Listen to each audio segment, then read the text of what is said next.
Imagina que tudo o que te contaram sobre o primeiro homem, sobre o primeiro templo, sobre o primeiro mapa, é apenas o primeiro capítulo de um livro que alguém apagou. Agora, deita-te na penumbra, deixa o tempo abrir lentamente como um pergaminho e escuta. 5 pedras, 5 silêncios, 5 pegadas que a ciência ainda não conseguiu apagar. Vamos deslizar pelas dobras do mundo antes que o mundo tivesse nome, entre glaciares que não deviam existir, muralhas que não cabem em mãos humanas, discos de vidro que cantam estrelas que ninguém desenhou. Se o teu coração bater mais devagar do que a verdade, é porque já chegamos. Fecha os olhos. A viagem começa agora. A brisa gelada que corta o rosto não é de hoje. Sinto-a na pele, como se já a tivesse sentido antes, numa memória que não me pertence. Estou diante do mapa, sob a luz amarelada de um candeeiro de querosene, e o papel queimeja entre os dedos, como se quisesse voltar ao fogo de onde nunca deveria ter saído. Não é só um pedaço de pergaminho, é uma fresta. Uma fresta que se abre sobre um mundo que nos disseram nunca ter existido. O mapa de Piri Reis de 1513 traz a costa da Antártida descongelada, com rios, montanhas e vales que só agora, com radar de penetração no gelo, conseguimos confirmar que estão lá, debaixo de 4 quilômetros de gelo. Não era para saber disso em 1513. Ninguém deveria saber. Deixo o papel sobre a mesa, apoio os cotovelos, aproximo o rosto. O cheiro a mofume e a tinta de cuttlefish entranha-se na garganta. Olho para o sul do desenho, para a tal linha que representa a costa leste da Antártida, e sinto um aperto no peito que não é medo, é reconhecimento. Já vi isto antes, não com os olhos de agora, mas com os de outro tempo. E essa sensação, tão antiga quanto o próprio mapa, faz ranger os ossos. Contaram-nos que a Antártida está selada sob gelo há 35 milhões de anos. Contaram-nos que só no século XX é que a humanidade, de avião e de satélite, desenhou a sua forma verdadeira. Mas aqui está, traçada com tinta de carvão e sangue de inseto, a linha exata do continente, sem o manto de gelo. O traçado casa que nem uma luva com os levantamentos gravimétricos feitos pela NASA em 2001. Não há margem de erro. Zero. Fecho os olhos e deixo que a imagem se projete na tampa interna das pálpebras. Montanhas de 2.000 metros de altitude. Vales glaciares que hoje são túneis subterrâneos de gelo. Lagoas que deveriam estar sob pressão de toneladas de massa congelada. Quando volto a abrir, o mapa parece respirar, como se o papel quisesse expandir-se e contar o que viu. E eu, pequeno, perco a noção do agora. Piri Reis era um almirante otomano, cartógrafo, pirata, colecionador de segredos. No canto inferior esquerdo, escreveu que usou fontes muito mais antigas, mapas vindos da biblioteca de Alexandria, cópias de registros fenícios e, isto é o que me faz tremer, desenhos dos navegantes de tempos de Alexandre. Alexandre, o Grande, morreu em 323 a.C. Quer dizer que, pelo menos 2.000 anos antes de Piri Reis, alguém já navegava o Atlântico Sul e desenhava uma Antártida sem gelo. Imagino o que se passou na cabine de madeira de um navio que não existe mais. Velas estalando, timoneiro de barba grisalha, pergaminhos espalhados sobre um tambor de madeira maciça. O cheiro à maresia, a piche, a suor salgado. O medo nos olhos de um jovem cartógrafo que copia o que não deveria ser copiado, sabendo que está a desenhar o fim de um mundo. Porque é isso que o mapa revela. Um mundo anterior ao nosso. Um mundo que desapareceu. Levanto o olhar. A janela do quarto dá para a noite de inverno lá fora. Neve cai, lenta, como se cada floco soubesse que é um mensageiro. Penso na camada de gelo que cobre a Antártida. 4 quilômetros de espessura média, 70% da água doce do planeta. Se derretesse, o nível do mar subiria 60 metros. Londres, Lisboa, Rio de Janeiro, Tóquio desapareceriam. E, no entanto, alguém desenhou esse lugar sem gelo. Como? A resposta não está no século XVI. Está mais recuada, muito mais. Os geólogos dizem que a última vez que a Antártida esteve livre de gelo foi há 34 milhões de anos. Mas os biologistas marinhos encontraram restos de algas subantárticas em sedimentos que datam de apenas 6.000 anos atrás. Um abismo de tempo. Um intervalo que não fecha. A não ser que a Antártida tenha sido descongelada mais recentemente. E que alguém tenha visto e registrado.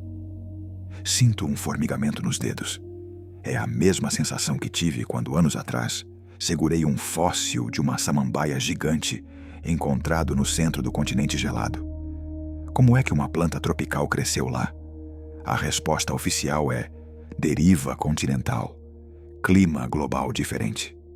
Mas o corpo não mente. Quando toco o fóssil, sinto calor, sinto sol, sinto cheiro à terra molhada. Volto ao mapa. Piri Reis assinalou 2 cidades na costa leste da Antártida. 2 cidades, com torres, portos, uma delas com um símbolo que parece uma estrela de 8 pontas. Não há cidades sob o gelo. Não deveria haver.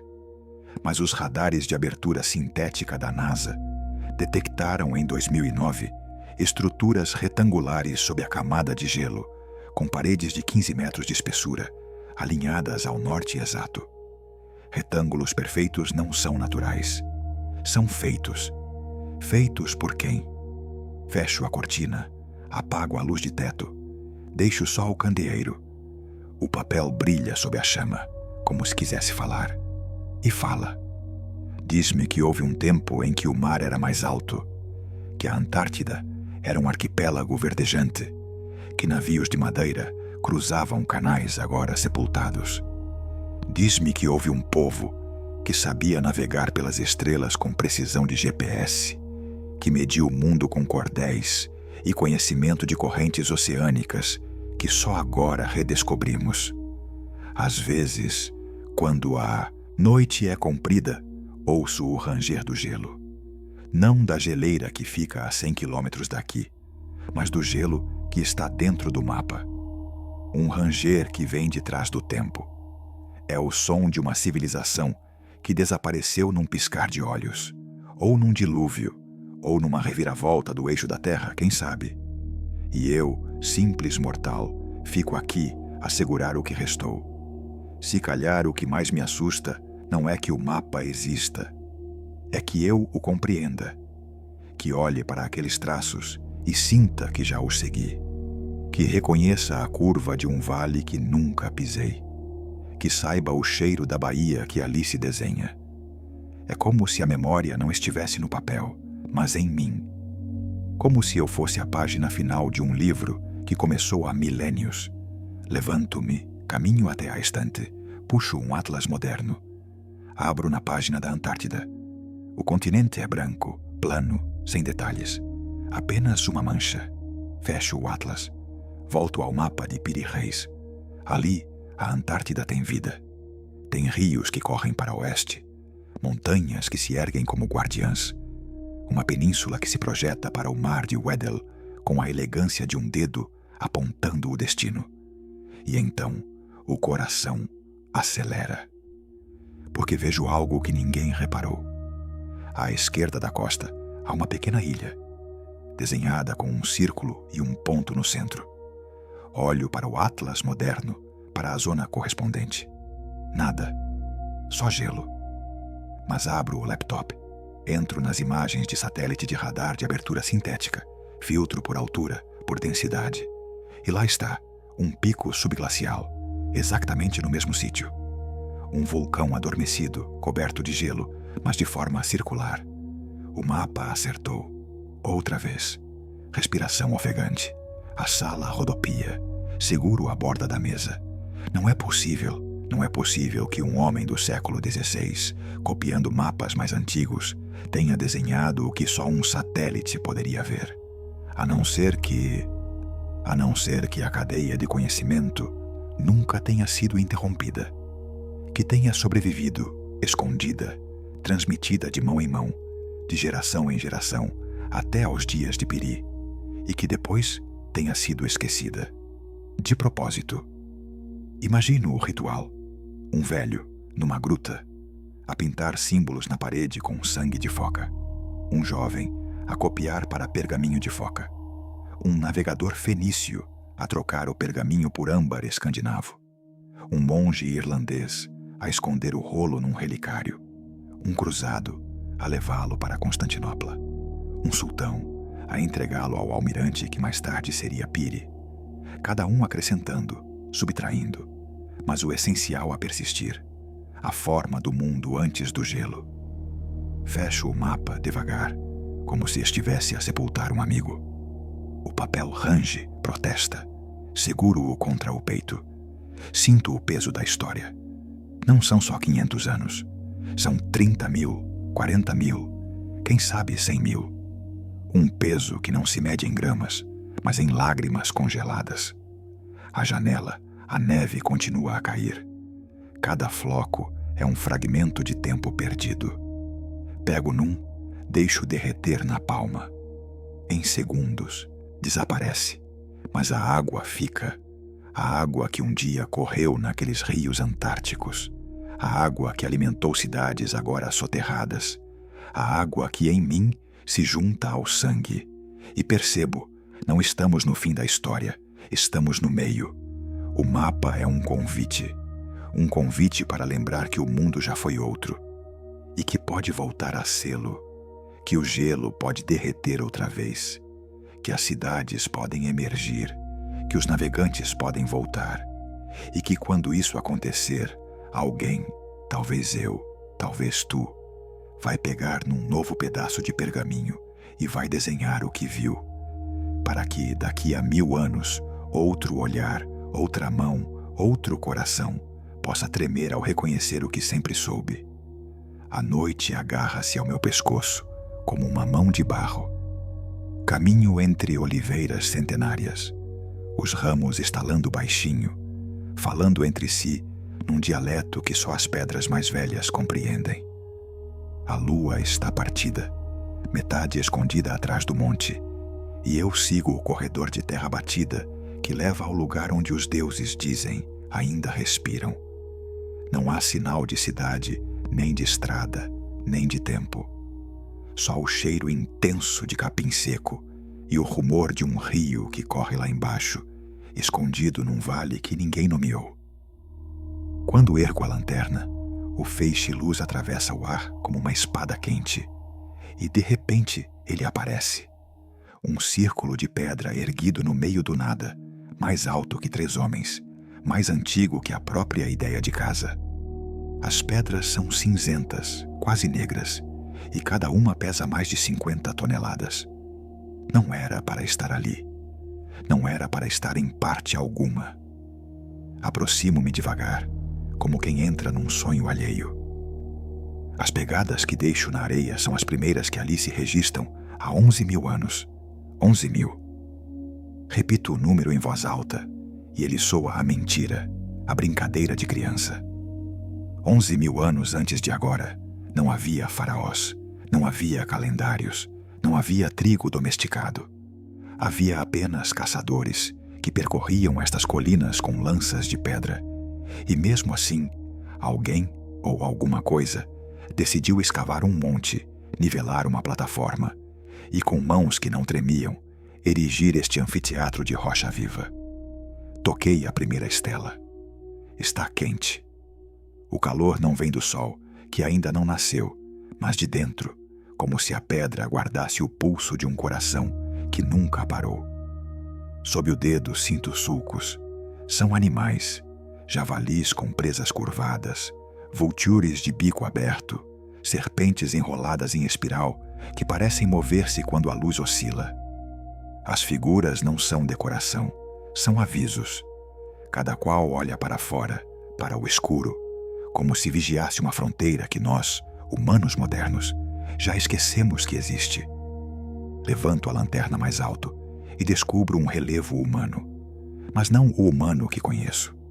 Um homem de costas, braços estendidos, cabeça substituída por um disco com raios. Um sol, um capacete ou uma máscara para que o rosto não reconheça o rosto. O ar fica denso, pesado, como se o próprio tempo hesitasse em passar. Caminho para o centro do círculo. Ali, no meio, há uma pedra em forma de T, mais alta que eu, com as laterais esculpidas em relevo de mãos. Mãos que não têm unhas, mas garras. Mãos que seguram algo que não está ali. Um bastão, uma chave, talvez o próprio tempo. Quando coloco a palma por cima da pedra, sinto uma vibração surda, um bater de tambor que não ouço com os ouvidos, mas com os ossos. É como se a coluna vibrasse ao ritmo de uma música que nunca foi tocada para nós. Atrás de mim, o vento sopra entre as estelas e produz um assobio agudo, uma nota única que se prolonga até tornar-se uma palavra que não entendo, mas que reconheço. Inclino o ouvido para o chão, escavo com as unhas a terra solta. A 10 centímetros encontro cinza. Cinza de madeira queimada, de ossos calcinados, de oferendas que ninguém catalogou. Os arqueólogos dizem que os pilares foram enterrados de propósito, que o monte artificial foi construído por cima, que o templo foi encoberto com milhões de cestos de terra vindos de longe. Quem faz isso? Quem ergue uma catedral para depois sepultá-la viva? Talvez quem soubesse que o mundo ia mudar e quisesse guardar a memória como quem guarda uma semente dentro de um frasco de barro. Talvez quem tivesse visto o céu a desabar e quisesse que as pedras sobrevivessem à chuva de fogo. Levanto-me, o coração a martelar. Sigo para o segundo círculo, mais abaixo. A escavação abriu uma escadaria de madeira que range a cada passo, ecoando como dentes a roer. Lá embaixo, o ar está mais frio, mais pesado, como se carregasse o peso de toda a terra que foi retirada. As estelas aqui são ainda maiores, 6 metros, talvez 7. Uma delas mostra uma mulher com 2 cabeças, uma a olhar para o nascente, outra para o poente. Entre as cabeças passa uma serpente com asas. Não é arte primitiva, é a anatomia de um mundo que nunca chegou a existir. Aperto a lanterna contra o peito e, por um instante, a luz oscila. Vejo sombras a moverem-se entre as pedras, silhuetas altas, delgadas que não pisam o chão. Pisco os olhos e já não estão lá. Mas o cheiro à pele queimada fica. Sento-me no degrau mais baixo. A escuridão é tão espessa que posso tocá-la. Fecho os olhos e deixo que a noite entre em mim. Começo a ouvir. Primeiro, o ranger da madeira. Depois, o rumor de passos sobre areia. Depois ainda, o som de ossos a baterem uns nos outros, como marimbas feitas de vidas. Não há medo, só uma tristeza doce. A sensação de regressar a uma casa que foi minha antes de eu ter nome. E então vem a imagem. Um vale verdejante, manadas de gazelas a correr, homens de pele coberta de cinza a erguerem uma pedra com cordas de fibra de esparto. Eles cantam, mas o canto não tem palavras. É um som que se parece com o vento a atravessar um osso oco. Quando a pedra fica em pé, todos calam-se. O silêncio é tão grande que o mundo para. E no silêncio, ouve-se o céu a ranger. Abro os olhos. Estou sozinho, mas a pedra à minha frente tem uma fissura nova, um fio de luz que não estava ali há minutos. Aproximo o rosto. Dentro da fenda, algo brilha. É um fragmento de obsidiana, polido, com um desenho incrustado. Um círculo com uma cruz no centro. O símbolo das estrelas que giram. Tiro um lenço do bolso, enrolo o fragmento, guardo. Não devia, mas faço como quem guarda um pedaço de si mesmo que que se soltou no sono. Subo de novo para fora. O céu começa a clarear, mas não é o sol. É a lua a despedir-se, deixando um rasto de prata sobre as pedras. As silhuetas dos pilares projetam sombras que se alongam como dedos a apontar para o levante. Seguindo-as, caminho até ao limite do sítio. Ali, no sopé do monte, encontra-se uma pedra solta, meio enterrada. Ajoelho-me, escavo com as mãos. A pedra é maior que eu pensava. Uma laje, lisa, fria, com sulcos que formam um labirinto em espiral. No centro do labirinto, um pequeno orifício. Sopra-se por ele, e o som que sai é um uivo agudo, uma nota que se parece com a da flauta de osso mais antiga do mundo, que, por acaso, foi encontrada não longe daqui, também enterrada, também sozinha. Sento-me sobre a laje. As costas apoiam-se à pedra. O corpo relaxa. O uivo cessou, mas a vibração fica, a pulsar na coluna como um segundo coração. Olho para o céu. As estrelas começam a apagar-se, mas uma permanece, fixa, exatamente por cima do círculo principal de Göbekli Tepe. É a estrela Sírio. Calculei ontem, há 11.000 anos, devido à precessão do equinócio, Sírio nascia neste ponto do horizonte, no dia do solstício de verão. Alinhamento perfeito. Não é coincidência, é memória. Memória de quem sabia que o céu muda, mas que as pedras ficam. Fecho os olhos outra vez. A fadiga pesa mais que o medo. Começo a deslizar para um sono que não é sono. Vejo cordas de cânhamo a puxarem uma estela até ao centro do círculo. Vejo homens de rosto coberto por máscaras de javali a derramarem sangue sobre a pedra. Vejo mulheres a enterrarem filhos pequenos sob as lajes, como oferenda para que o tempo não os levasse. E vejo, no fim, uma mão, a minha mão, a erguer um martelo de pedra para fechar a última fenda. Quando o martelo cai, o sonho termina. Abro os olhos. O sol nasceu, grande, vermelho, como uma porta a arder. As pedras estão agora douradas, mas não suaves. São dentes, são ossos, são testemunhas. Levanto-me, sacudo a poeira. O fragmento de obsidiana pesa no bolso como uma brasa. Dou um último olhar ao círculo. Não digo adeus, digo até já. Porque sei que voltarei, não com pés, mas com sonhos. E que quando isso acontecer, as pedras estarão lá, a esperar que eu me lembre do que esqueci. Começo a descer a colina. Atrás de mim, Göbekli Tepe fica pequeno, mas não silencioso. Ouço ainda o uivo da laje, o ranger da madeira, o bater de ossos. O som segue-me, colado à pele, como um eco que não quer ser apagado. E eu, que entrei ali pensando encontrar o templo mais antigo do mundo, descubro o que encontrei afinal, o mais recente. O templo que ainda estou a construir dentro de mim. Pedra sobre pedra, sono sobre sono, até que o tempo decida enterrar-me também, para que, daqui a 11.000 anos, alguém escave a minha memória e trema ao reconhecer o que sempre soube.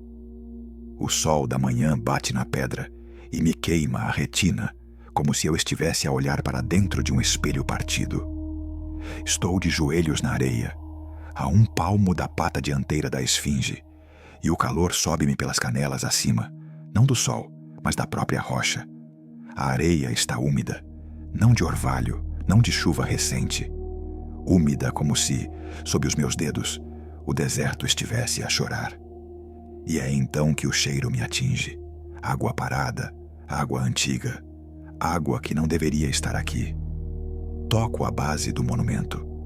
A pedra está lisa, polida, como se 1000 mãos a tivessem acariciado durante milênios. Mas não é o toque que me faz estremecer, é o sulco. Um sulco fino, paralelo ao chão, com a largura exata de um fio de água. Um fio que, segundo os egiptologistas, não corre aqui desde que o Saara era savana. E, no entanto, a erosão está lá, viva, fresca, como se a última gota tivesse passado ontem. Levanto os olhos. A face de pedra olha para o infinito, mas eu sei que me vê. E naquele olhar de granito, leio uma pergunta. Quando me enterraste, esqueceste-te de que eu já tinha sido enterrada antes? Fecho os olhos. Deixo que o som do vento me carregue para trás. Para lá do tempo dos faraós. Para antes de Cafre. Para antes de Menés. Para quando o Nilo chegava até aqui. A 120 metros acima do nível atual do mar. Imagino a planície verdejante, crocodilos a dormirem sob lotos gigantescos, hipopótamos a bocejarem sob o luar, e a esfinge, ainda sem rosto, ainda sem nome, apenas um corpo de leão a emergir de uma colina calcária, a ser moldado pela água que corria, e corria, e corria. Os geólogos dizem que a erosão que vejo nos flancos da esfinge não é de vento, é de chuva. Chuva persistente, abundante, chuva de milênios. Calculam que para sulcos daquele tamanho, com aquela profundidade, teriam sido necessários pelo menos 7.000 anos de precipitação regular. Mas o Egito faraônico tem apenas 4.500. Quem então esculpiu o corpo de leão sob a chuva? Quem viu os olhos de pedra lacrimejarem sob tempestades que os hieróglifos nunca registraram? Abro os olhos. A areia está mais úmida. A umidade sobe, como se o deserto estivesse a respirar de baixo para cima. Dou a volta ao monumento. A cauda do leão perde-se na duna. Aí encontro o segundo sinal. Uma lasca de calcite, branca como dente de leite, com marcas paralelas, finas, onduladas. São estrias de corrente, água que correu lateralmente, como se a esfinge tivesse sido banhada por um rio que agora corre dentro da terra. Inclino-me, coloco a orelha na pedra. Ouvi dizer que, em noites sem luar, os guardas do Mimbadum platô ouvem um murmúrio. Eu ouço. Um som abafado, como o bater de um coração sob camadas de alcatrão. É o som da água a bater contra a cavidade que fica diretamente por baixo da esfinge.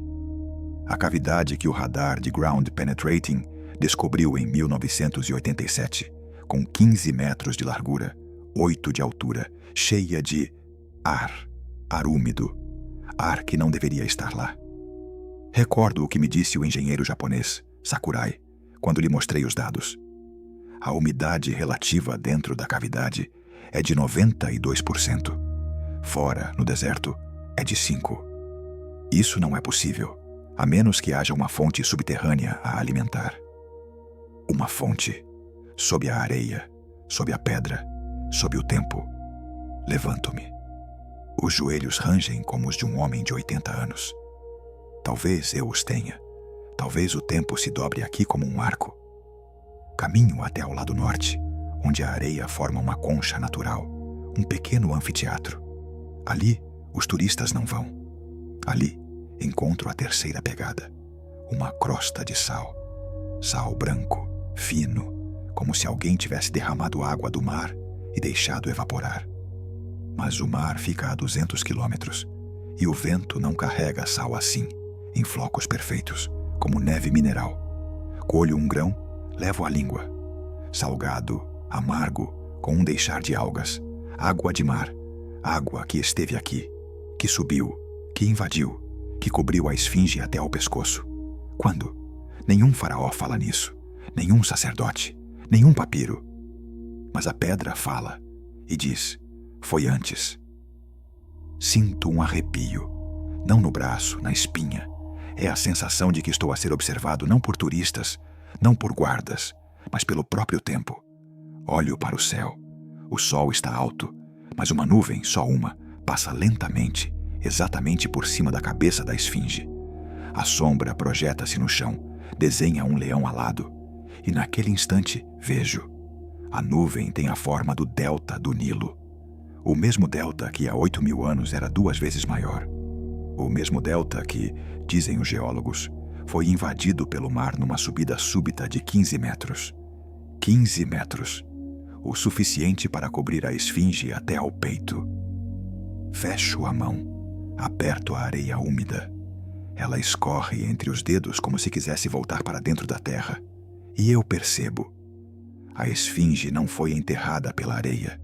Foi desenterrada. Desenterrada por nós, que a encontramos com o rosto já cortado, com o corpo já desfigurado, com a memória apagada. Mas antes de nós, alguém a enterrou. De propósito, para proteger, para esquecer, para que não soubéssemos que o mar já tinha subido, que o dilúvio já tinha vindo, que voltará. Dou mais 3 passos. Encontro a 4ª evidência, uma lasca de granito roseu, encaixada na base calcária. Granito do sul do Egito, a 800 quilômetros. Não foi trazida por Khufu, nem por Khafre. O corte é antigo, anterior à dinastia Zero. E tem marcas de ondas. Ondas que bateram, até polirem a pedra como vidro de mar. Inclino-me, beijo a pedra. Sabe a sal, sabe a lágrima, sabe a casa. E nesse beijo, ouço a voz.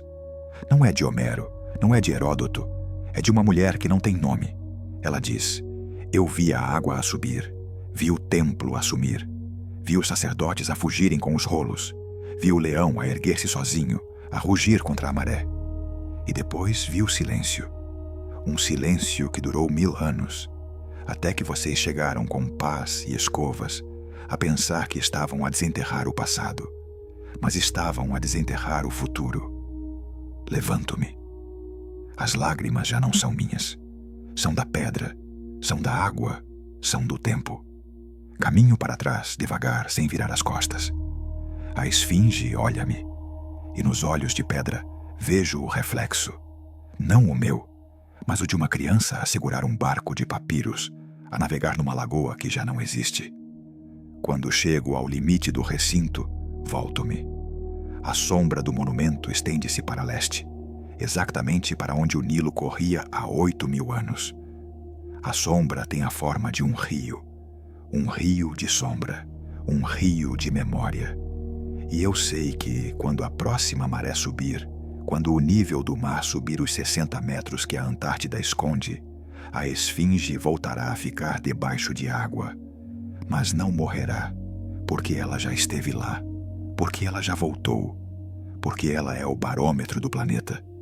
E quando isso acontecer, alguém, talvez eu, talvez tu, encontrará outra pedra, outra lasca, outra pegada úmida, e perceberá que não foi a primeira vez. Apago a luz do candeeiro que trouxe na mochila. A noite cai de imediato, mas a areia continua úmida, a pedra continua a respirar, e eu, entre os dois, fico a ouvir o coração da esfinge.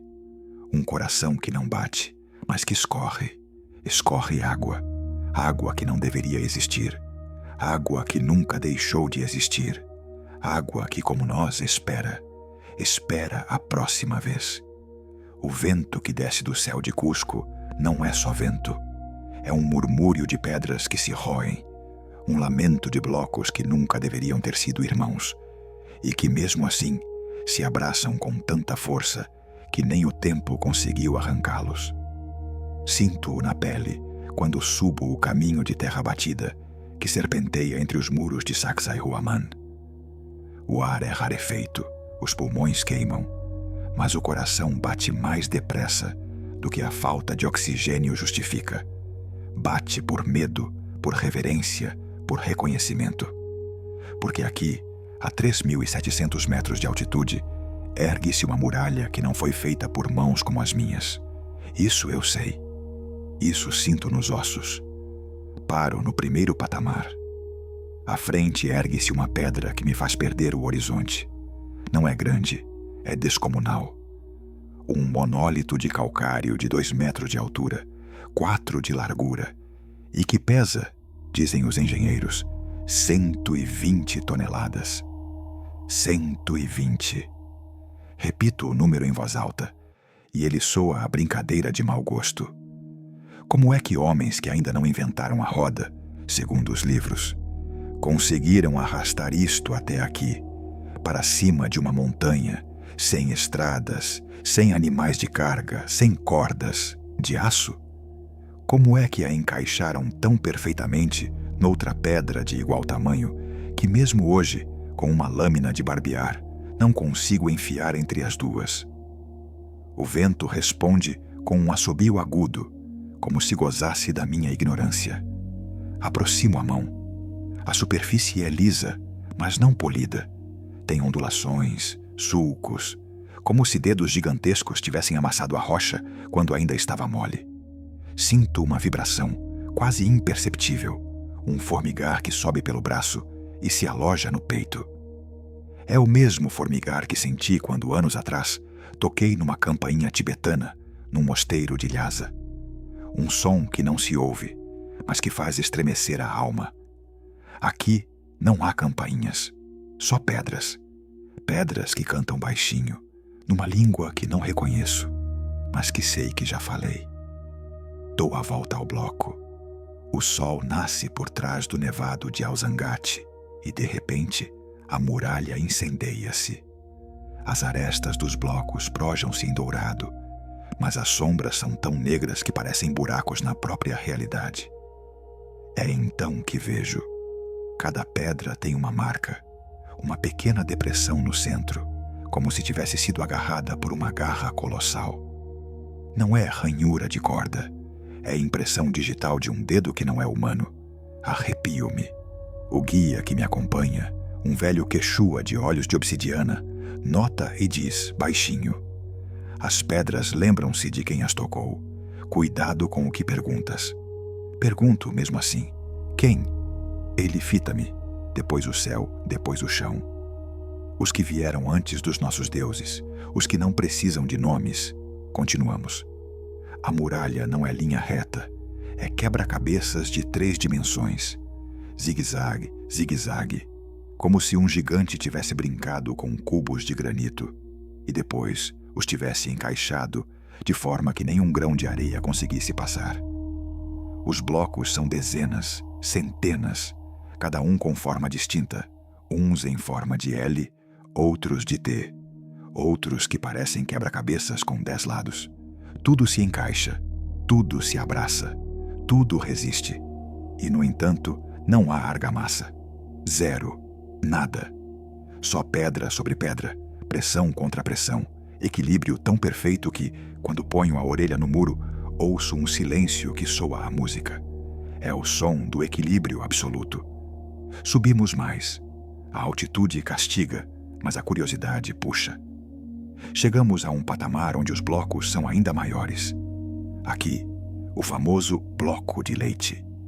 Um monólito de calcário de 9 metros de comprimento, 2 de altura, 1 de espessura. Pesa 200 toneladas. 200.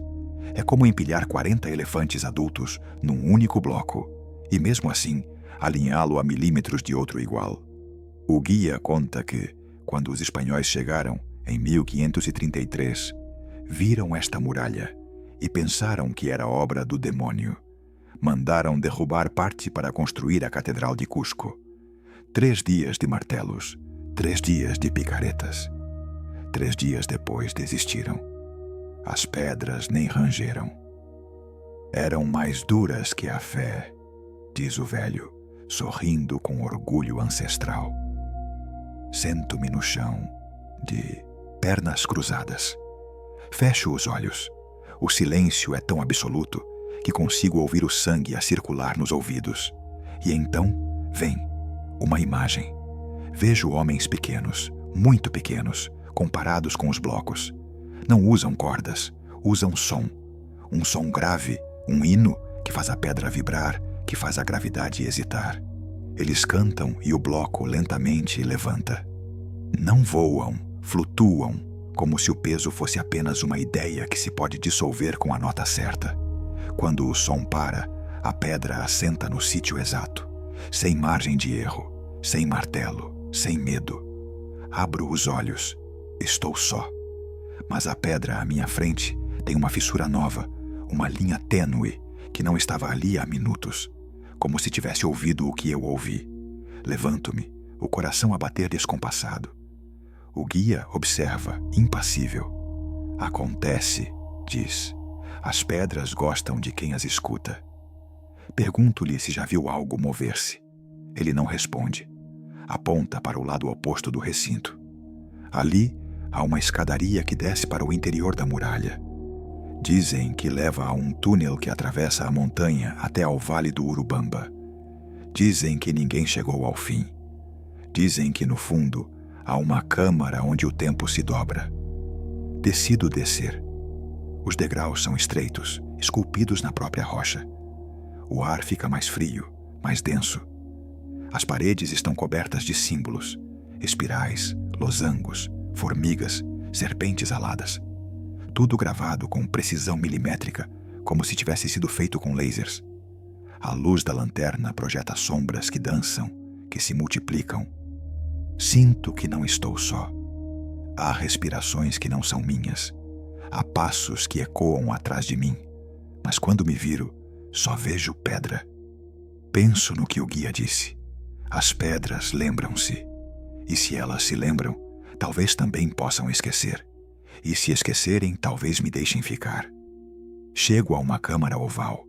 No centro há um bloco solto, menor, do tamanho de uma cabeça. É de granito, mas tem veios de quartzo que brilham como estrelas. Aproximo-me. A pedra está quente. Não do calor do interior da terra, mas de um calor que vem de fora, de um pulso que não é meu. Toco-a. A visão sobrevém de imediato. Vejo a muralha inteira, mas não de cima. Vejo-a de dentro. Vejo as tensões, os pontos de equilíbrio, as linhas de força que seguram tudo em pé. É como ver o esqueleto de um animal gigantesco, feito de pressão e som. E no meio há um vazio. Um vazio com a forma de um homem. Um lugar onde eu caio que nem uma chave na fechadura. Percebo, a muralha não foi feita para nos proteger de fora. Foi feita para nos proteger de dentro. De algo que dorme sob a montanha. E que de vez em quando acorda. Retiro a mão. A pedra arrefece de imediato. O coração acelera, mas a respiração acalma. Sei que tenho de sair. Subo os degraus de 2 a 2. Quando chego ao topo, o sol está alto, cegante. As pedras estão silenciosas, como se nada tivesse acontecido. Mas eu sei que aconteceu, porque quando olho para o meu reflexo no brilho de um bloco, polido, vejo no canto do olho uma sombra que não sou eu. Uma sombra alta, delgada, com a cabeça inclinada, como quem escuta. Quando me viro, ela desaparece. Mas o ar fica mais frio, e o vento, de repente, traz um cheiro à pele queimada. Começo a descer a montanha. A cada passo, as pedras parecem seguir-me com o olhar. Não há olhos, mas há presença. O guia espera no portão de saída. Não pergunta. Apenas entrega um pequeno fragmento de pedra, liso, redondo, com um sulco em espiral. Lembra-te do que ouviste, diz, e quando te esqueceres, devolve a montanha. Guardo o fragmento no bolso. Pesa mais do que devia. Pesa como um juramento. Quando chego ao vale, o sol já se põe. As muralhas de Sacsayhuaman iluminam-se em dourado, depois em vermelho, depois em cinza, e no fim, em preto. Mas o preto não é ausência, é silêncio denso. Olho para cima.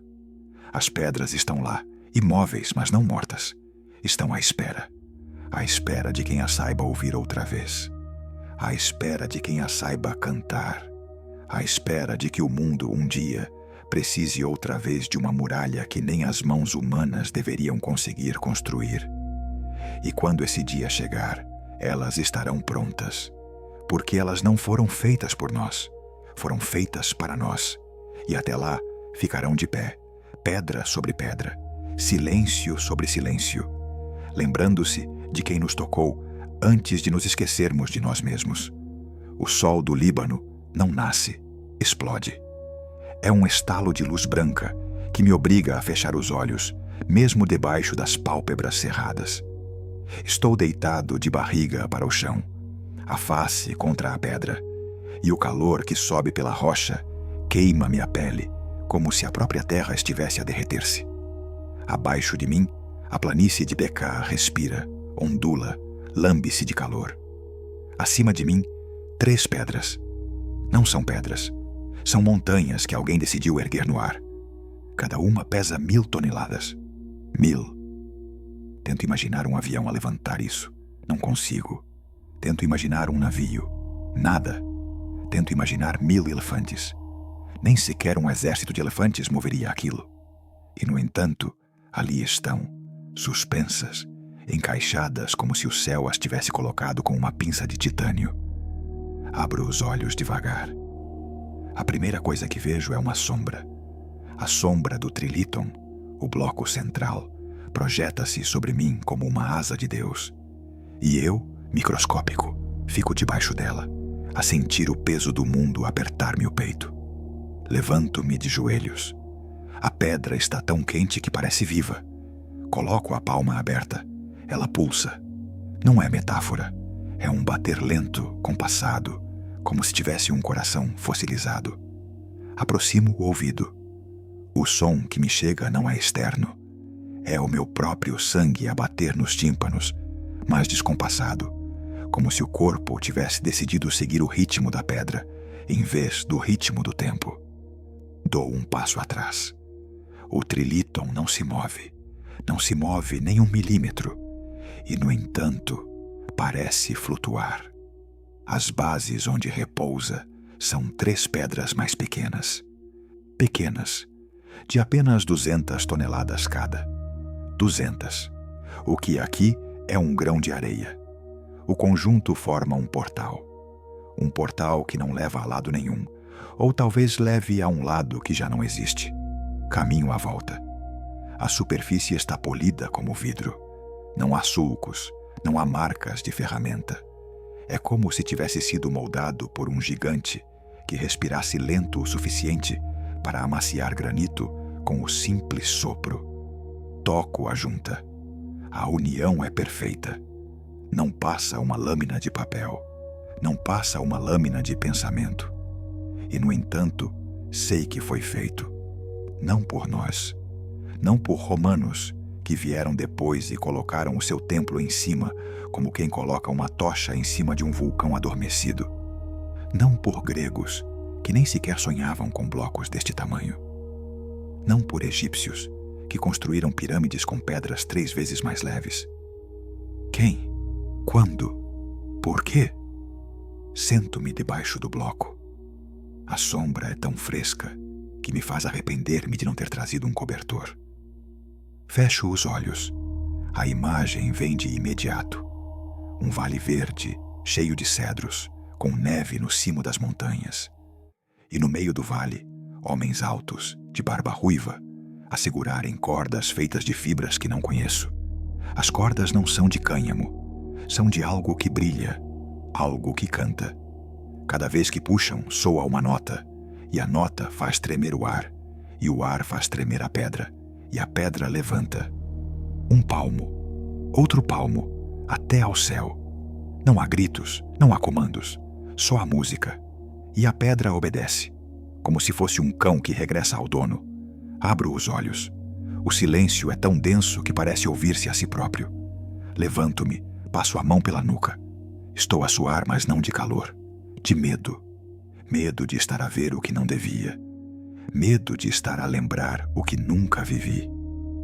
Caminho até a base leste. Ali no chão há uma fenda. Uma fenda que não está nos planos dos arqueólogos. Ajoelho-me. A fenda tem a largura de 2 dedos. Introduzo a mão. O interior está liso, frio, úmido, como se ali passasse água. Mas não há água. Há ar. Ar que cheira a mar distante. A mar que não existe a menos de 30 quilômetros. Retiro a mão. Os dedos estão brancos, cobertos de uma película fina, cristalina. Sal. Sal que vem de dentro. Sal que vem de baixo. Sal que vem de antes. Recordo o que li num manuscrito árabe do século X, guardado na biblioteca de Trípoli. Antes de Adão, houve gigantes que caminhavam sobre a terra. Eles ergueram Baalbek, para que os deuses tivessem onde sentar-se quando regressassem. Na altura, pensei que fosse metáfora. Agora, Não tenho a certeza. Olho para cima. O trilíton está ainda suspenso. E no espaço entre a pedra e a base, vejo algo que não deveria existir. Luz. Uma linha tênue, dourada, que passa de um lado para o outro, como um fio de energia. Não é reflexo do sol. O sol está atrás de mim. É luz própria. Luz que vem da pedra. Luz que vem do peso. Luz que vem do tempo. Tiro o telemóvel do bolso. Tento filmar. O ecrã fica negro, não há bateria. Mas estava carregado há 5 minutos. Guardo. Não devia. Não devia estar aqui. Não devia estar a ver. Mas estou. E a pedra sabe. Sinto-a a olhar para mim. Não com olhos, mas com peso. Um peso que não é físico. É existencial. É o peso de saber que há coisas que não cabem dentro da história. Que há engrenagens que não giram dentro do tempo que aprendemos. Que há pedras que foram colocadas antes que o homem soubesse contar. Caminho até ao terceiro bloco. Este está ligeiramente deslocado. Um desvio de 5 centímetros. 5 centímetros numa pedra de 1000 toneladas é como mover um continente. Aproximo-me. A face lateral tem uma marca. Não é sulco, é uma impressão. Uma mão. 5 dedos, palma larga, dedos compridos. Coloco a minha por cima. Não cabe. A mão é maior, quase o dobro. E no centro um símbolo, um círculo com uma cruz. O mesmo que vi no fragmento de obsidiana em Göbekli Tepe. O mesmo que vi na cave da esfinge. O mesmo que sonho há anos. Retiro a mão. A marca está quente. Mais quente que o resto da pedra. Como se a mão tivesse acabado de sair. Como se ainda estivesse lá, invisível, a segurar o mundo. Sento-me outra vez. Desta vez, deixo a cabeça encostar à base. Fecho os olhos. O sonho vem mais rápido.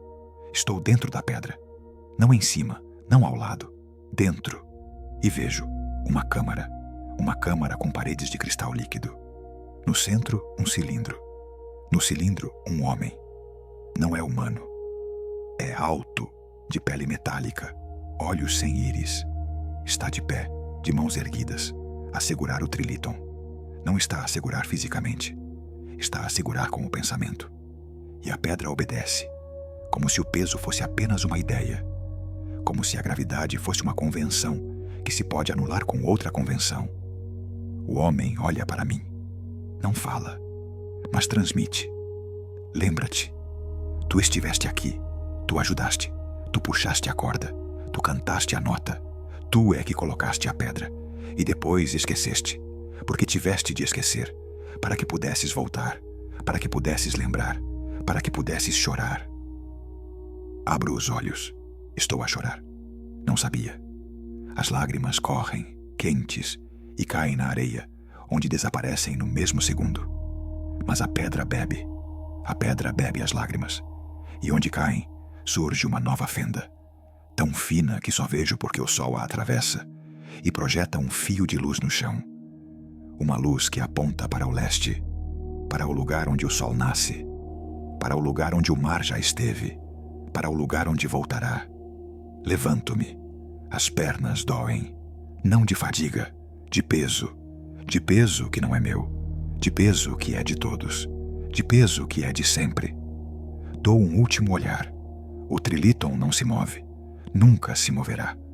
Mas eu sei que já se moveu, que se moveu com música, que se moveu com sonho, que se moveu com dor, e que voltará a mover-se, quando a nota certa for cantada, quando a corda certa for puxada, quando a lágrima certa cair, quando eu, ou tu, se lembrar de que já se foi gigante e que dentro de nós ainda se é.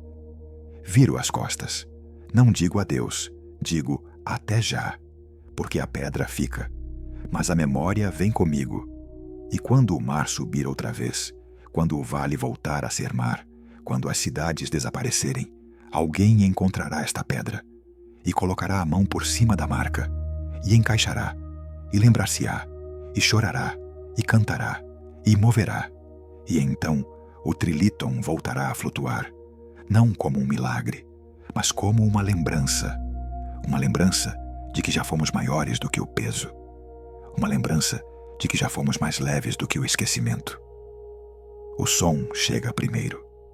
Não aos ouvidos, mas à medula, como se cada osso do meu corpo fosse uma corda de violino tocada por um arco invisível. Estou deitado no chão de uma gruta no alto da montanha de Bayan Karaula, a 3.000 metros acima do nível do mar, e o ar é tão fino que parece feito de vidro moído.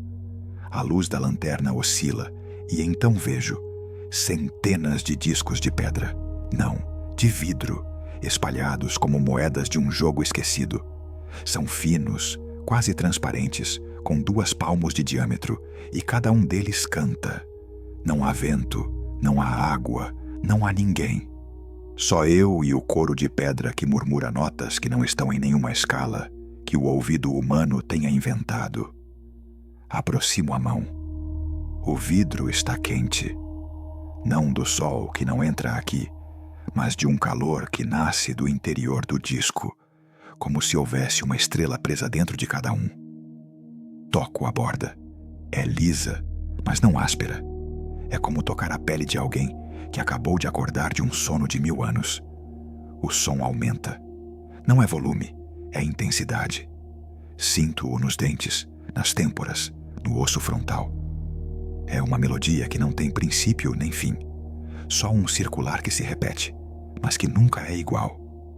Fecho os olhos e de repente vejo uma planície de neve, 2 luas no céu, homens baixos, de olhos grandes, a segurarem discos iguais aos destes, mas maiores do tamanho de escudos.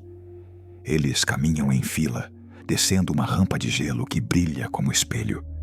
Nenhum deles fala, só os discos cantam. Abro os olhos. O som continua. Agora sei, não estou a ouvir, estou a lembrar. A memória não está em mim, está no vidro. E o vidro não é vidro. É quartzo puro, fundido a 1.300 graus, mas sem sinais de fulgor, sem bolhas, sem marcas de ferramenta. É como se tivesse sido moldado por pensamento, não por fogo. Levanto um dos discos. Pesa menos que uma maçã, mas a inércia dele é de um planeta. Quando o balanço para o lado, sinto o ar a dobrar-se, o tempo a atrasar-se 1 milionésimo de segundo. E então vejo o centro, uma espiral, não gravada, incrustada. A espiral é um canal, fino como um fio de cabelo, que desce até ao meio do disco, onde há um pequeno orifício. Sopra-se por ele e o som muda. Torna-se mais agudo, mais humano, quase uma voz. Sopro. A nota que sai é lá, mas não é lá de nenhum piano. É lá de uma garganta que nunca teve carne. A gruta responde. As paredes vibram e as estalactites de calcite começam a tilintar, cada uma na sua própria nota. Em segundos, estou dentro de um instrumento gigante, e eu sou a língua que o faz falar. Toco outro disco. Este tem 2 espirais, entrecruzadas. Sopra-se por um lado, sai um acorde. Sopra-se pelo outro, sai outro. São 2 vozes, uma masculina, outra feminina, que discutem em harmonia. Não entendo as palavras, mas entendo a conversa. Elas falam de casa, de um lugar que não é este planeta, de um céu com 3 sóis, de um mar que canta mais que os pássaros. Guardo o disco na mochila. O som não pária. Mesmo envolto em pano, ele continua a vibrar, a bater contra a costela como um segundo coração. Saio da gruta. O ar lá fora é tão cortante que me faz sangrar o nariz. Mas o som não se cala. Desce comigo, agarra-se às minhas pegadas na neve. Quando chego ao acampamento, os cães uivam, mas não uivam para a lua, uivam para o meu peito. O guia tibetano, um velho chamado Tenzin, olha-me com olhos de quem já viu demasiado. Você trouxe um deles, diz. Não pergunta, afirma. Abre a mão. Mostra um fragmento idêntico, mas partido. A minha avó dizia que quando os discos cantam, os mortos voltam. Mas não os nossos mortos, os deles. À noite, dentro da tenda, tiro o disco de novo. A luz da vela projeta a espiral na lona, e a sombra move-se, gira, como se estivesse viva. Toco a borda com um arco de madeira de violino. Trouxe um, não sei porquê. O arco range, o disco responde. Uma nota longa, dobrada, que faz tremer o tecido da tenda. E então ouço uma voz em chinês arcaico a dizer: nós caímos. Repete 3 vezes. Depois, silêncio. Mas o silêncio não é vazio. É uma porta a fechar-se. Tenzin entra de repente com o rosto desfigurado pelo medo. Guarda isso, a neve ouviu, e a neve não esquece. No dia seguinte, descemos. A cada passo, o disco pesa mais. Não é peso físico, é peso de memória. Quando chegamos ao vilarejo de Bayankara, uma mulher idosa de olhos azuis celestes, olhos que não deveriam existir numa face mongol, agarra-me o pulso. Você tem a voz, diz. Leva-me para dentro de uma tenda de iurta. Lá dentro há uma mesa de madeira, coberta com mais discos. 20, 30, talvez 50. Todos partidos, todos silenciosos. Ela aponta para o meu, intacto. Este ainda canta. Quando parar, o mundo esquecerá o que somos. Pergunto quem são. Ela não responde. Sopra sobre o meu disco. A nota que sai é tão alta que as lâmpadas da iurta estalam. Uma delas apaga-se. A mulher sorri, mas é um sorriso de quem está a despedir-se. Saio. O céu está vermelho, como se o próximo sol fosse o último. O disco na mochila já não canta, chora. E eu percebo, não é um instrumento, é uma chave. Uma chave para abrir uma porta que está dentro da minha cabeça. E a porta já está entreaberta. Quando durmo, vejo uma nave de vidro em forma de espiral a cair sobre a Terra há 12.000 anos. Os tripulantes não morrem, transformam-se. Os seus ossos tornam-se as montanhas, os seus olhos tornam-se os lagos, os seus discos tornam-se estas pedras que cantam. E cada vez que alguém ouve, um pedaço deles volta a habitar um corpo humano. Não é possessão, é recordação. Chego a Lhasa, entro no mosteiro de Sera. Os monges ouvem o som que eu não estou a tocar. Um deles, de idade indefinível, leva-me para uma câmara subterrânea. Lá embaixo há um altar. No altar há um orifício com a forma exata do disco. Coloco-o lá, encaixa. A pedra do altar começa a girar, devagar, como um disco de vinil. E então, o som torna-se visível. Ondas de luz azul que saem do centro, que atravessam a parede, que desaparecem no céu. O monge não fala. Aponta para o meu peito. Sinto. O coração bate em sincronia com a espiral. Estou afinado. Estou ligado. Estou finalmente em casa. Saio do mosteiro. O disco ficou lá, mas o som não. O som segue-me agora dentro do osso, dentro do sangue, dentro do pensamento. Quando caminho pelas ruas de Lhasa, as crianças olham para mim e sorriem. Não sorriem para mim, sorriem para o que habita em mim. E eu sei, não sou mais um, somos muitos. E os discos, os que restam, estão a despertar, um por um, em grutas, em museus, em coleções privadas, em cofres. E quando todos cantarem, o coro será tão grande que o mundo terá de lembrar-se de quem fomos antes de sermos humanos. E então, talvez, a neve pare de cair. E então, talvez, o céu abra. E então, talvez, eu volte a subir a montanha, não com pés, mas com asas de vidro. E então, talvez, eu encontre a mulher de olhos azuis, ainda jovem, a esperar-me com um disco novo, intacto, ainda a cantar. E ela entregar-me-á a última nota. E eu saberei que é a última. E saberei que, depois dela, o silêncio será apenas o começo de outra canção.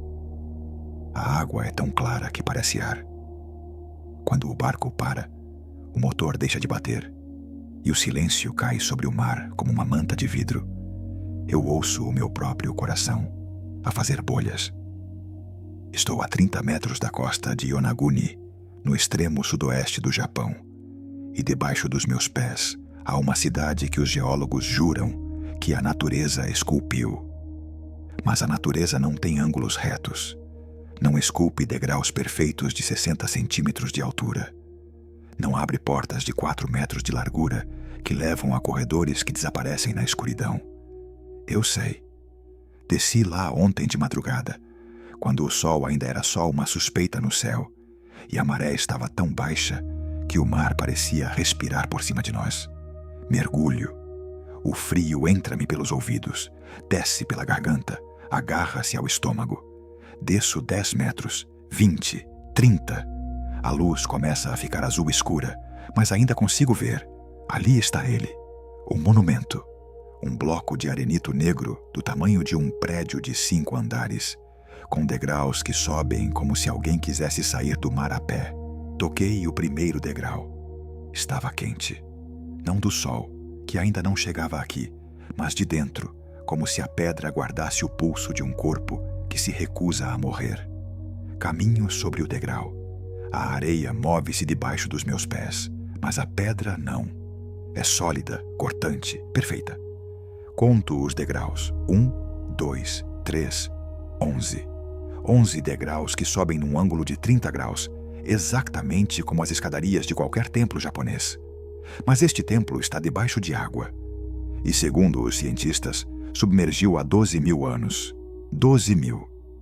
Repeto o número dentro da máscara, e o som sai em bolhas que parecem dizer mentira. Chego ao patamar superior. É uma plataforma rectangular, 12 metros de comprimento por 8 de largura. No centro, há uma cratera. Não é buraco natural, é quadrado. Cada lado mede 1,20 m. As arestas são tão rectas que consigo encaixar a ponta do meu canivete numa junta e ela desliza até ao fundo sem tremer. Dentro da cratera há um orifício, redondo, com 10 centímetros de diâmetro, como se algo tivesse sido encaixado ali. Uma estaca, uma coluna, uma lâmpada. Inclino a lanterna. O feixe desaparece no buraco e não regressa. Aponto o sonar. O som volta 30 metros depois.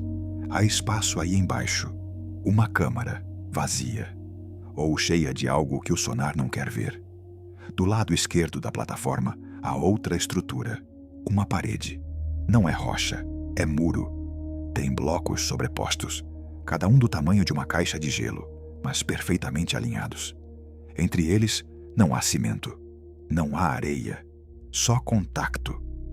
Contacto tão preciso que consigo ver o meu reflexo esticado ao longo de 10 pedras, como se o mar fosse um espelho partido. Nado por cima do muro. Do outro lado, há uma rampa. Desce, para o escuro, para o fundo, para onde a luz não chega. Lá embaixo, os geólogos dizem que é apenas falha geológica. Mas falhas não constroem rampas com corrimão. À direita da rampa há uma saliência, um corrimão de pedra. Tem 40 centímetros de altura, é liso por cima e tem marcas. Mar paralelas, como se mãos humanas tivessem deslizado ali durante séculos, agarrando-se para não caírem no abismo. Desço a rampa. A temperatura desce mais 2 graus. O coração acelera. Chego ao fim. É um patamar em forma de T. No centro há uma escultura. Não é rocha natural. É uma cabeça. De animal. Talvez de cavalo. Talvez de dragão. A boca está aberta, como se rugisse para o mar que o engoliu. Os olhos são vazios, mas dentro deles há buracos. Buracos que parecem olhar para mim. Toco a cabeça. Está quente. Mais quente que o resto. Como se o sangue ainda corresse lá dentro. Como se ainda respirasse. Como se estivesse à espera. Subo de novo. Sinto o peso da água a empurrar-me para baixo, mas também sinto outra coisa. Uma corrente que não vem do mar. Vem de dentro da estrutura. Uma corrente quente, como se algo estivesse a bater de porta em porta, a tentar sair. Quando chego ao patamar superior, o sol já entrou na água. Raios de luz inclinados cortam a pedra e desenham sombras que parecem escadas para o céu. Nessa luz, vejo algo que não tinha visto. Inscrições. Não são hieróglifos, não são kanji. São linhas, triângulos, círculos, como um alfabeto que nunca chegou a ser pronunciado. Tiro a câmera, tiro fotos. Quando revejo, as inscrições não estão lá. Só aparecem quando a luz toca exatamente aquele ângulo, às 6h47 da manhã, no dia do solstício de inverno. Que coincidência! Subo para o barco, tiro o regulador. O ar seco entra-me pelos pulmões e queima como vidro moído. O capitão pergunta o que vi. Mostro as fotos. Ele olha, encolhe os ombros. Rochas, diz. Rochas que parecem escadas. Mas eu sei. Já vi escadas antes. Estas não são escadas. São degraus de um templo que ainda está vivo. À tarde volto, desta vez com um detector de metais. Desço. Ligo o aparelho. Quando passo sobre o corrimão, ele apita. Não é ouro, não é ferro. É algo que o detector não consegue identificar. Mas é ali, dentro da pedra, como se a própria rocha tivesse veias de metal, como se fosse um organismo. Nado para o lado norte. Ali, a outra estrutura, uma pirâmide. Não é triangular, é quadrangular. Cada lado tem 20 metros. A altura é de 15. Tem degraus em todos os lados. No topo, há uma cavidade, quadrada, 2 metros de lado. Dentro há água. Água que não se mistura com o mar. Água que é mais clara, mais leve, mais quente. Toco. Sabe a chuva, sabe a terra, sabe a tempestade. No centro da cavidade há uma pedra. É um cilindro. Tem 1 metro de altura. Tem sulcos em espiral. Como se tivesse sido usado para moer, ou para canalizar, ou para invocar. Quando o toco, o detector enlouquece. Apita sem parar. Como se aquilo fosse o coração da cidade. Como se tudo o resto fosse apenas ossos. E aquilo fosse o pulso. Subo. O sol já se põe. O mar fica vermelho. A cidade submersa fica negra. Mas no momento exato em que o sol desaparece, vejo. As sombras dos degraus projectam-se no fundo arenoso e formam uma figura. É um homem, de mãos erguidas, a segurar um círculo. A figura dura 30 segundos. Depois desaparece. Mas eu já a tenho gravada na retina e na garganta, porque quando a figura some, o mar inteiro parece suspender a respiração. E eu ouço uma voz. Não é minha, não é do capitão, é da pedra. Diz: lembra-te. No barco, à noite, fecho os olhos. A cidade não está debaixo de água. Está dentro de mim. Cada degrau que pisei é uma costela. Cada muro é um pulmão. Cada cavidade é um olho. E a figura do homem é o meu coração. A bater, a lembrar que já estive ali, antes do gelo, antes do dilúvio, antes do nome. E sei que voltarei, porque Yonaguni não é uma ruína, é uma promessa, de que quando o mar subir outra vez, a cidade emergirá, e eu serei lá para a abraçar, para a lembrar, para a chorar, para a cantar, e desta vez não a deixarei afundar. O cheiro de cobre queimado entra pela minha narina esquerda como um alfinete quente.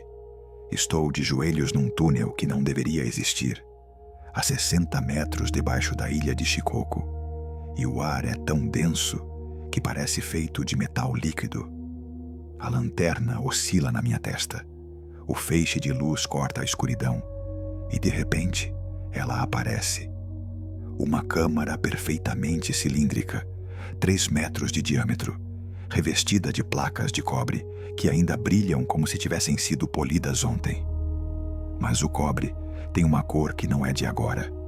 É vermelho alaranjado, o tom que o metal toma quando passa milhões de anos sem tocar no oxigênio. E eu sei, com a certeza que me queima os ossos, que este lugar tem mais anos que o próprio mar do Japão. Aproximo a mão. A placa é fria, mas não gelada. É a temperatura exata da pele humana. Quando toco, o corpo inteiro vibra. Não é eletricidade, é memória. Memória que entra pela ponta dos dedos e sobe pelo braço como uma serpente de luz. Fecho os olhos e vejo um céu que não é o nosso, com duas luas, uma maior, uma menor, ambas cheias. Vejo homens de barba clara, com túnicas de seda metálica, a segurarem instrumentos que parecem flautas feitas de ossos de pássaro, e eles tocam. E o som que sai não é som, é forma, a forma de um cilindro, a forma desta câmara. Estou a ver a construção de um lugar que foi concebido antes que o granito de Shikoku existisse. Abro os olhos. A lanterna projeta sombras que dançam nas paredes de cobre. Mas as sombras não são minhas. São de algo que está dentro do metal.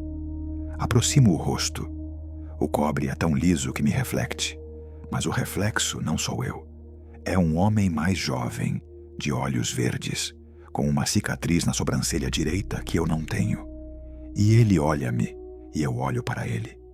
E percebemos os dois que estamos a ver, o mesmo instante, de dois lados diferentes do tempo. Recuo. O coração bate tão depressa que me engasgo com o meu próprio pulso. No centro da câmara há um pedestal, também de cobre. No pedestal repousa um objeto. Um cilindro oco, 20 centímetros de comprimento, com furos ao longo do corpo, como um pau de chuva feito por deuses. Toco-o. O som que produz é um acorde que não existe na música humana. É um ré sustenido que se desfaz em 3 vozes, cada uma mais antiga que a anterior.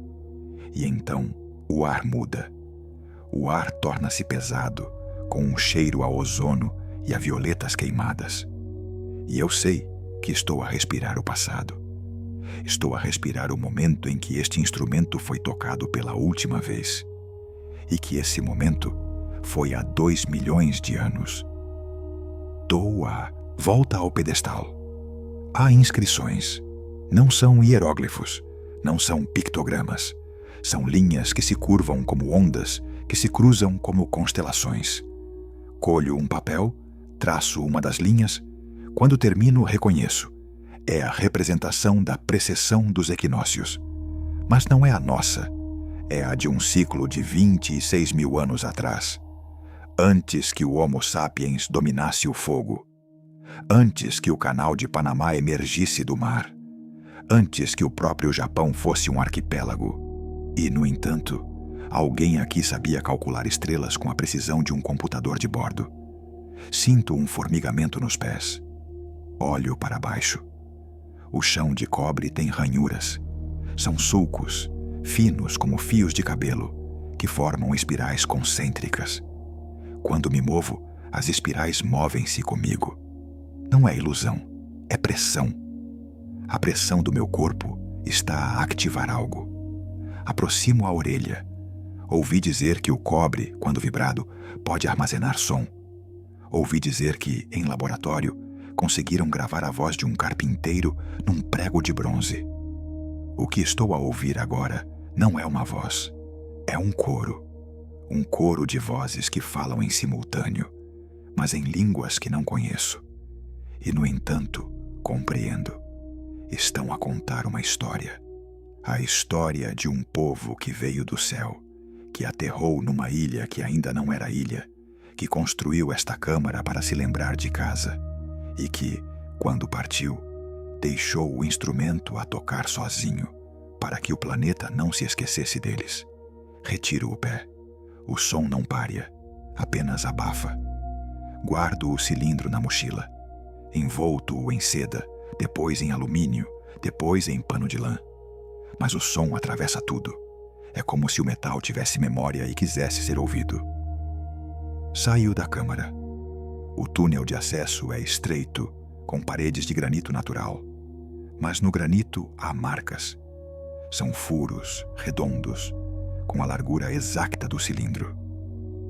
Alguém passou por aqui, há milhões de anos, a carregar dezenas destes instrumentos. Alguém que não era humano. Alguém que, no entanto, deixou esta cadeia de som para nós, como quem deixa uma chave dentro de uma fechadura que ainda não foi construída. Chego à superfície. O sol está a pôr-se, mas o céu está verde. Verde como o cobre quando envelhece. E eu sei que não é o céu. É o reflexo do som que carrego dentro do peito. Os pescadores do porto próximo olham-me.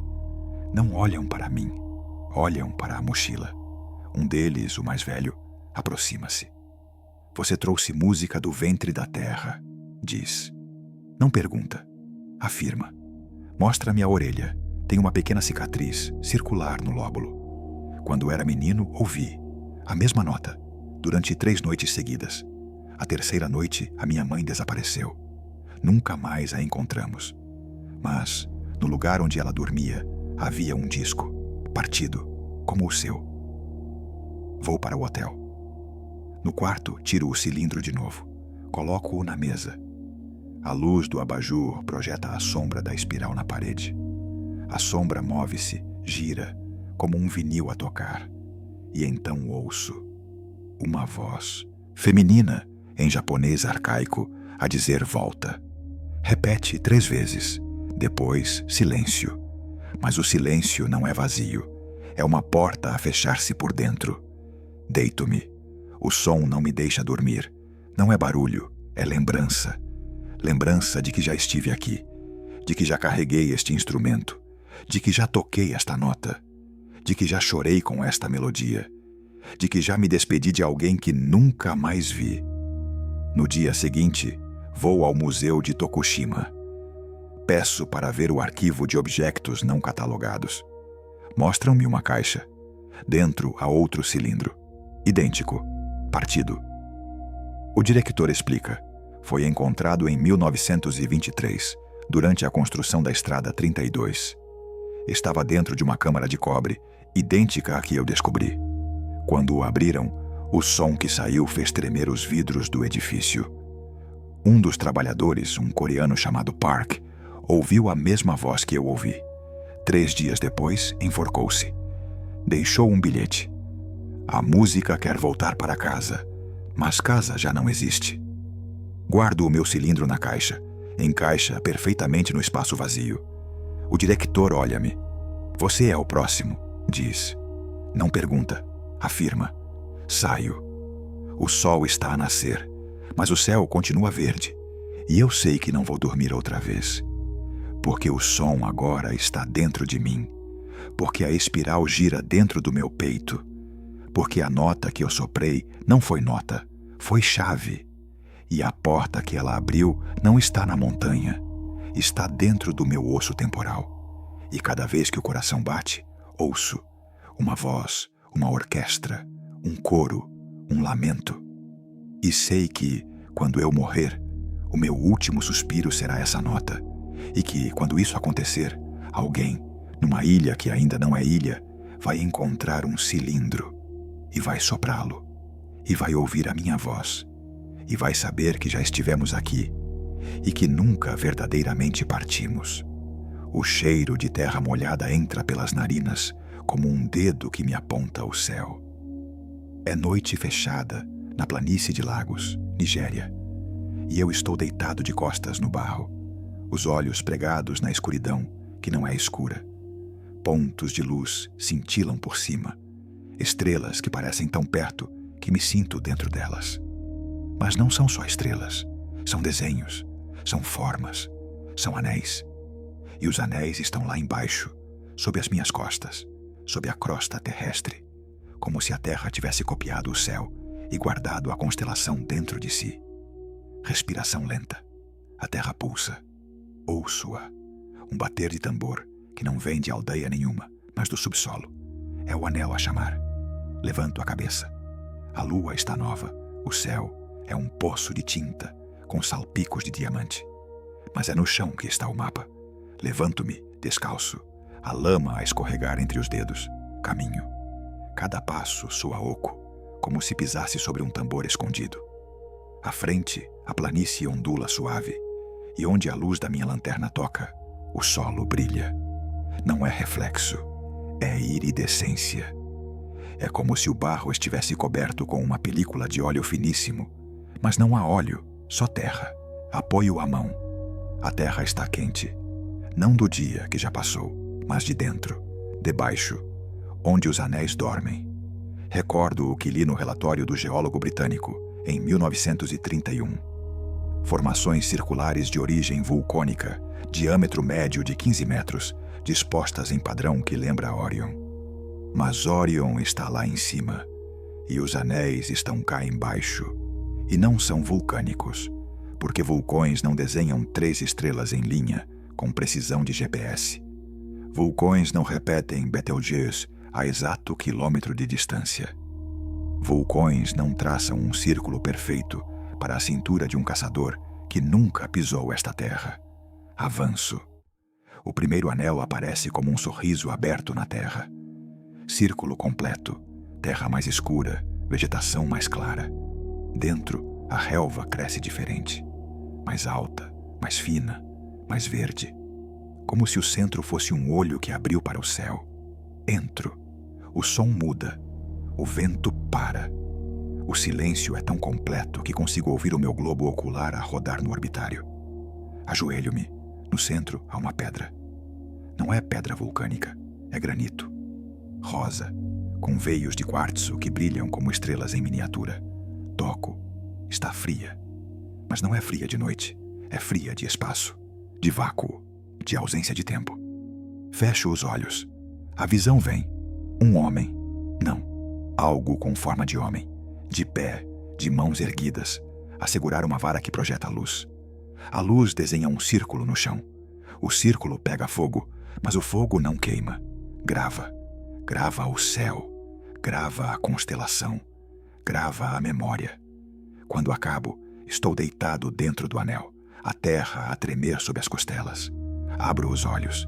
As estrelas estão exatamente por cima, no mesmo sítio, como se eu estivesse dentro de um espelho que reflete o céu para baixo. Levanto-me. O coração bate descompassado. Caminho para o segundo anel. Fica a 200 metros. A vegetação abre caminho sozinha, como se as folhas soubessem onde quero ir. Chego. Este é maior. 20 metros de diâmetro. Mas não é círculo, é elipse. Exatamente como a órbita de um planeta. No centro há um buraco. Não é buraco de burro, é buraco de porta, quadrado, com degraus. Desço. Os degraus são de pedra lavrada. Cada um tem 30 centímetros de altura, 50 de largura. Conto, 19. No fim há uma câmara, oval, com teto abobadado. Não é caverna, é obra. As paredes têm sulcos. Sulcos que formam espirais. Espirais que, se as seguir com o dedo, desenham no ar o caminho de Órion. Toco. O som ecoa. Não ecoa para fora. Ecos para dentro. Como se a câmara fosse um ouvido gigante.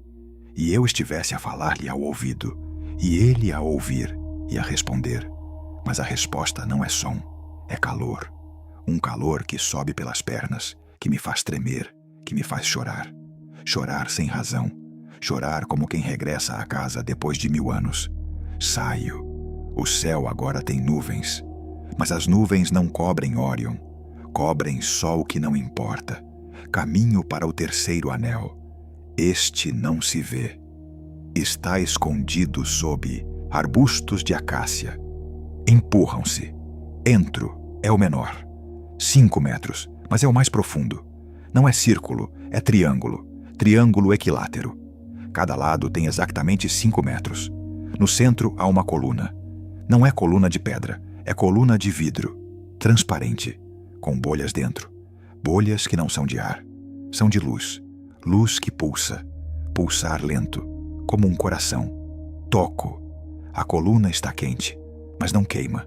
É calor de corpo, calor de vida, calor de quem espera. Fecho os olhos. A visão. 3 figuras, de silhueta humana, mas altas, delgadas, a segurarem triângulos de luz. Colocam-nos no chão. O chão canta. O céu responde. As estrelas descem e ficam. Ficam gravadas na terra. Ficam para sempre. Quando acabo, estou ajoelhado. A coluna apagou. A luz foi-se. Mas o calor ficou. E uma marca. Uma marca na minha palma. Um triângulo. Vermelho. Como uma queimadura. Mas não dói. É só memória. Sair. A noite agora está pesada. Caminho para o quarto anel. Não o vejo. Sinto-o. É como um ímã que puxa o sangue. Chego. É um círculo de água. Água parada. Água preta. Água que reflete o céu com tal perfeição que não consigo distinguir onde acaba o céu e começa a terra. Entro. A água é quente. Quente como chá. Quente como lágrima. Quente como útero. Caminho. O centro é uma ilha. Ilha de terra. Ilha de pedra. Na ilha há um altar. Altar de granito. Com depressões. Depressões com forma de mãos. Coloco as minhas. Encaixam. Perfeitamente. Como se tivessem sido feitas para mim. Fecho os olhos. A visão. Um homem, deitado, no centro do círculo. O céu abre-se. Uma luz desce. A luz toca o peito. O peito abre-se. Do peito sai uma estrela. A estrela sobe. Fica no céu. Fica Órion. Quando acabo, estou deitado no altar.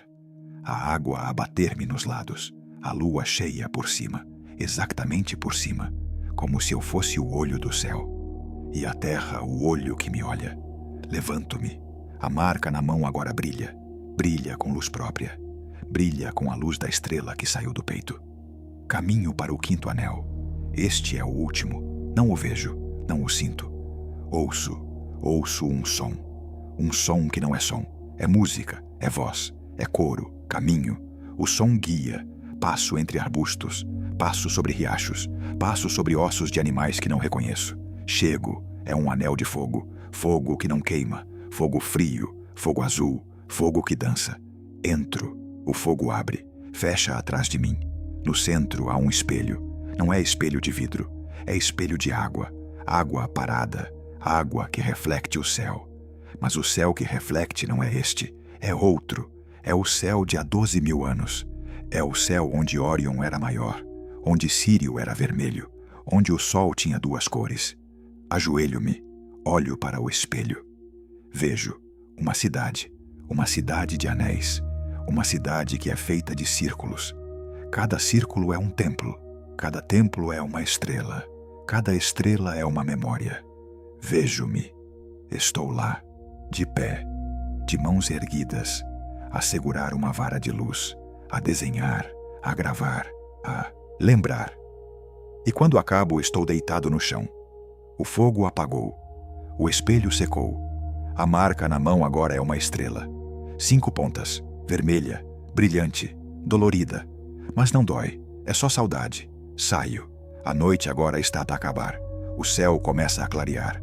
Mas as estrelas não desaparecem. Ficam gravadas na terra. Ficam nos anéis. Ficam em mim. Caminho de volta. Cada passo é um eco. Cada echo é uma nota. Cada nota é uma estrela. Quando chego ao ponto onde comecei, deito-me de costas. A terra pulsa. O céu pulsa. A marca pulsa. E eu pulso. E sei, não sou eu quem se lembra. É a terra. É a terra que se lembra de ter sido céu. É a terra que se lembra de ter sido casa. É a terra que se lembra de ter sido um olho que olhava para dentro. E agora, com os anéis desenhados, com as estrelas gravadas, com a memória no meu peito, eu sou o olho que olha para fora, e que chora, e que canta, e que espera, que quando o próximo céu abrir, quando a próxima luz descer, eu estarei pronto para desenhar outro anel, para gravar outra estrela, para lembrar outro sonho, para que daqui a 12.000 anos alguém caminha sobre a terra e sinta o pulso, e ouça o coro, e veja os anéis, e saiba, não foi a natureza, foi a memória do céu que caiu, a memória do céu que ficou, a memória do céu que ainda estamos a tentar lembrar. A noite caiu de vez. Apaguei a lanterna e deixei que o escuro me trouxesse de volta ao presente. As pedras que guardei no peito, Antártida, Göbekli, Baalbek e Onaguni, voltaram a ser peso, mas já não me oprimem. São lembras de que o tempo é um círculo e que um dia voltaremos a ser o que fomos antes de nos esquecermos. Se quiseres ouvir essa memória contada em voz alta, subscreve e deixa o sino ligado. Cada novo vídeo é um degrau que descemos juntos para dentro de nós.